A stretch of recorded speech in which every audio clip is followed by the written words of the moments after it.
followed a pattern. Typically, abductees claimed they had been taken in their sleep to an alien craft, where they were subjected to invasive surgery. Samples were taken. Probes were implanted. Some victims reported they had been abducted not just once, but many times.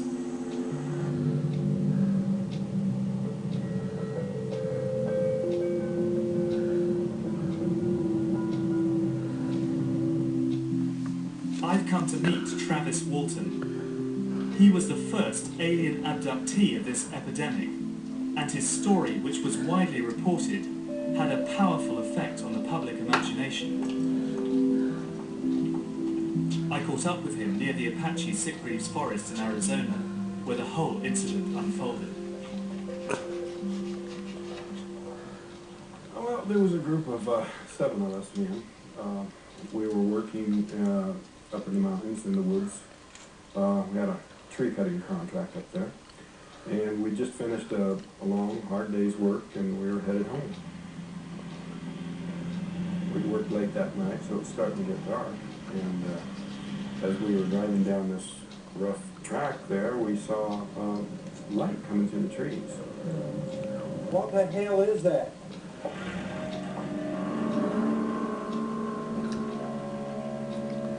Travis, man! What the hell are you doing? Come back! Travis! Back then, you know, I was a kind of a wild sort of guy. You know, I was showing off, you know. It was stupid. The closer I got, you know, and it wasn't going anywhere, and I was, you know, thinking about how foolish it was for me to be doing this, but I was kind of showing off for the crew a little bit, and they were getting pretty excited and yelling at me to get back in the truck.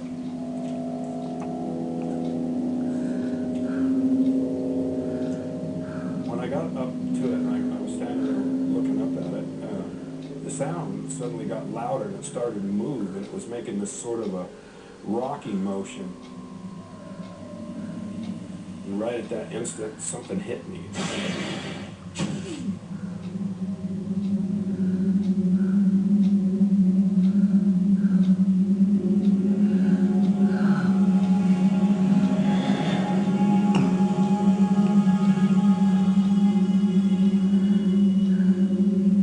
Next thing I knew, I was regaining consciousness, but I was in a lot of pain.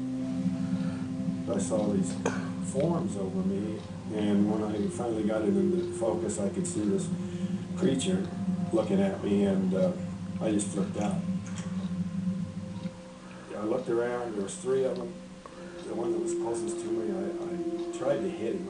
I could hardly move, and my arm felt real heavy, and I was weak. Somehow got the strength to get off the table.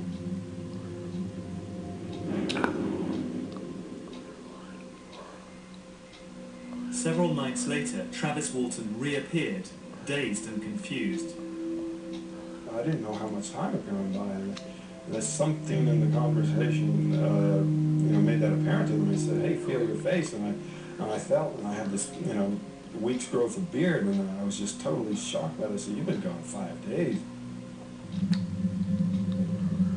I had enough trouble just dealing with the reality of this incredible thing that had happened to me, you know. It was just so hard to explain what I'd been through, and there was nobody to relate to, and, you know, 29 years ago, there was nobody to turn to, and I was just on my own.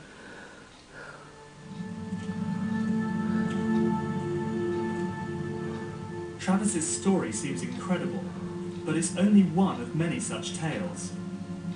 Does the weight of evidence add up to a believable pattern of abduction?